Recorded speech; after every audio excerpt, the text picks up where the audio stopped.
Earlier today, we talked about Brett Siegel and his report/tweet that one of Ayo Dosunmu and Coby White or Coby White could end up being moved before the start of the season. Well, today we got an article from Jeff Pagadon in which he talks about two teams that could be interested in the Bulls' talented guards. We'll talk about all that and more right after this.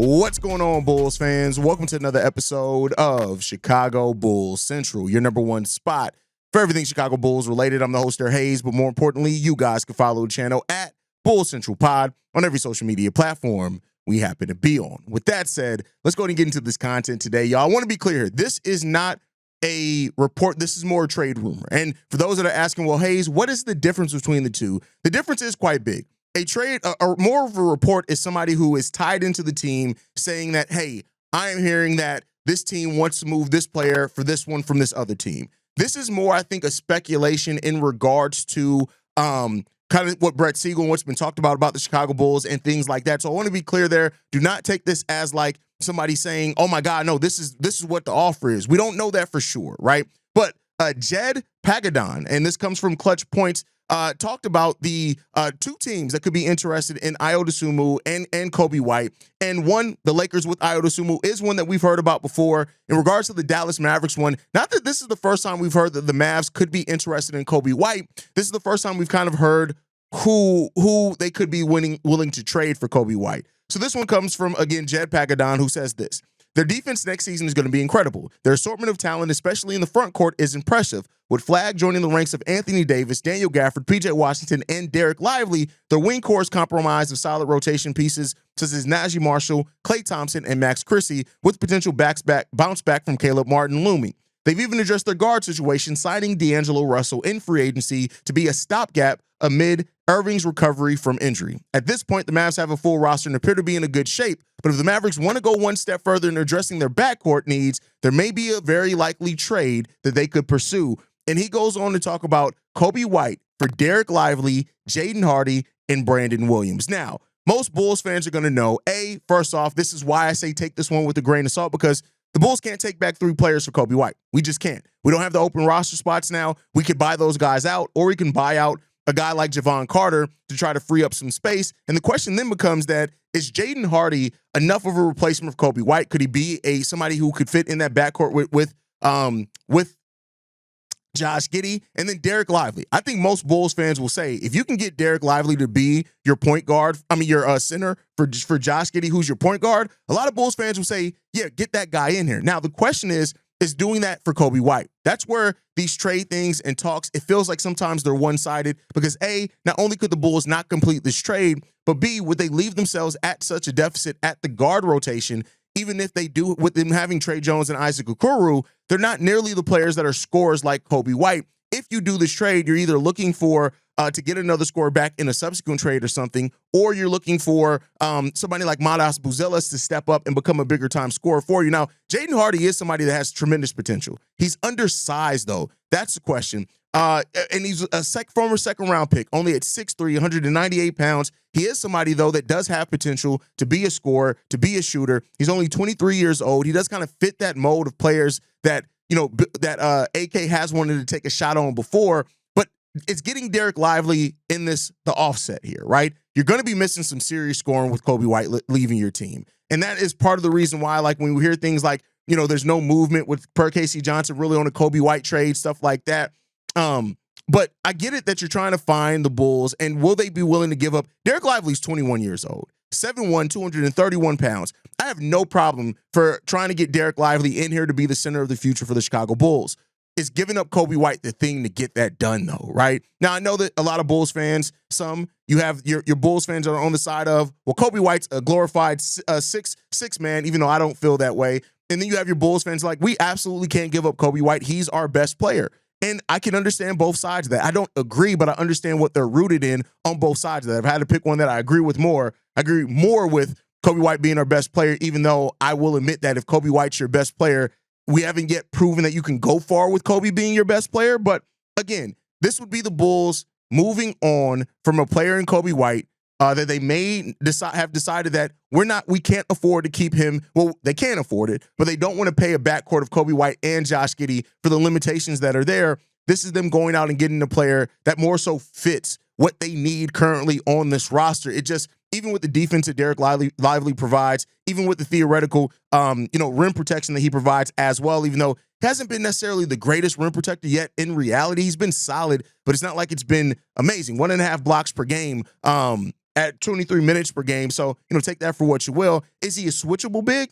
Yeah, to a degree, he absolutely is. So it really comes down to that mindset. Do you value what the upside of Dereck Lively is and his 2 years in the league over what the upside and what you have seen from Coby White and think he could still be in a backcourt with Josh Giddey? That's what that question would have to get down to. Again, it's not one that's as straightforward as some people are going to try to make it out to be, but it's not as a slam dunk and it automatically makes your team better as some people are going to try to make it out to be either. But again, interesting conversation point. Let me know what you guys think down below. If the Bulls were able to either include a Javon Carter or waive him to try to get 2, you can't get 3 back, right? That's just not possible unless they're going to include like a Dalen Terry or something like that.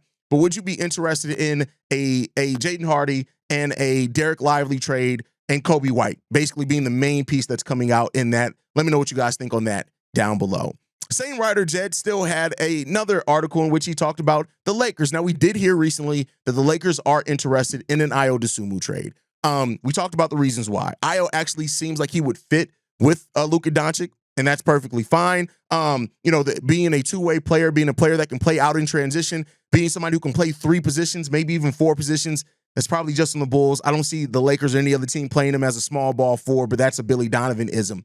But if it meant getting Ayo Dosunmu to the Lakers, and the same, like I said, same writer here, and he says this: Dosunmu has been brought up as a potential trade candidate for the Bulls after Chicago acquired Isaac Okoro from the Cleveland Cavaliers in a straight-up swap for Lonzo Ball. The former second-round pick is in the final year of his contract, and the Bulls have perhaps acquired his de facto replacement, opening up the possibility that the Lakers managed to acquire him. Dosunmu wasn't able to finish the 2024-25 season unscathed. A left shoulder injury prematurely ended his season, was shaping up to be a strong year for the 25-year-old guard. He has all the makings of a winning player. He puts in so much effort on the defensive end. He's more than willing to dish the rock and make plays for others, and it's only about to enter the prime years of his career. With that said, here's what the Lakers must pull off to bring in the promising guard. And it's Ayo Dosunmu going to the Los Angeles Lakers straight up for Dalton Knecht. Now, you guys know, and you might have seen my original video in which I talked about the interest that reportedly the Lakers had, in which I said, no, you got to come off of either Rui Hachimura or Austin Reeves for a player like Ayo Dosunmu. I get it. Ayo hasn't had the most amazing stat line since he's been here, but if you look at what Ayo's done when he was a starter for Chicago, those were starter level numbers. Now, is he going to have to do all that on a team with Luka Doncic? Probably not, but getting a player that actually fits that fits better with Luka Doncic, and that brings some of the defense that Lakers team is missing at the point of attack. To me, that's you're giving up a lot. And I get it that people are going to try to say, well, Ayo was a second-round pick. Ayo's contract isn't that high. All these type of things with Ayo, but you got to factor in this. I said before, when you re-sign a player, you're factoring in the value that they specifically bring to your team, meaning what are they bringing that you miss? The fit with the players that you have here, more so than just what the stat line says. Same thing. If the Lakers are bringing in Ayo Dosunmu, they are bringing him in because of the fit that he has with Luka that some of their other pieces don't have. And let's not act like Dalton Knecht was absolutely lighting it up either. Like, Dalton Knecht, in a lot of ways, kind of fell out of that Lakers rotation and fell out of favor with their head coach, J.J. Redick. Now, I want to be clear. He still has some upside, but he's already 24 years old, even going into his second year in the NBA. That's 1 year younger than Ayo Dosunmu. 1.5 years, basically, is what it works out to, because Ayo's about to be 26. But come on. No, and that's not to say that I hate Dalton Knecht. Right outside the lottery pick, a former 17th overall pick, he has upside. He shot the ball 37% from the field, from 3-point range, 46% from the field last season for 9 points. He played in 78 of 82 games. He started 16 of those games. But you did not see things from Dalton Knecht that makes it seem like, oh, this guy's about to be amazing. Now, somebody's probably going to go in the comments and say, but Hayes, his ability to catch and shoot, those type of things would seemingly fit in better with a player like Josh Giddey. And I'd say this, you're not wrong when you say that. When you look at Dalton Knecht as a starter, though, it was promising. 31 minutes per game. He started 16 games, and in those 16 games, 16 points per game, 16.7, so almost 17 points per game, 39% shooting from three, taking almost 8 threes per game, 56% from the field, 5 rebounds, 1 assist, right under a steal per game, and only 0.9 turnovers per game with 1.3 assists. So much like I said with Ayo, when you look at the starting numbers, there is something to say there that maybe there's more to uncover there. Now, personally, I still think I would bet on Ayo being the better all-around player because he is a two-way player, but you do have to factor in this as well, the Bulls and their ability to re-sign a player like that, with him going to unrestricted free agency, but we've seen nothing to say that Ayo is not going to want to stay with the Bulls. If anything, we've seen that a lot of teams have interest in Ayo, but apparently the Bulls keep turning those players away. Those teams away. So this is not a deal that I'd be apt at moving. This is not a deal that I'd be knocking down the door. If the Bulls were to make this deal, I could see where they would be going with it in a way, but to me, you're giving up a lot of defense for a team that doesn't have a whole lot of it, and even in trying to make Isaac Okoro your de facto Ayo Dosunmu replacement, he's not nearly been the offensive player that Ayo's been at times. So I just don't know, man. I don't feel good about either one of these trades. There is talk and conversation about it. One of the reasons I wanted to do this video, though, is throwing it over to you guys. It's a living conversation. I don't have all the answers. I would love to hear how you guys feel about either one of these players being a target by the Chicago Bulls. If these teams came calling, how would you sweeten the pot? For the Mavericks deal, I don't think you have a lot of room to do something. But if the Lakers calling with Dalton Knecht, do you want a protected pick? Do you want a couple of seconds? What would you do? Or do you turn the deal outright like me? I'm not really considering the deal. Like I said, I could talk myself into it if the Bulls did it, but this is not a deal that on paper I'm looking at and saying, oh yeah, my team got us one.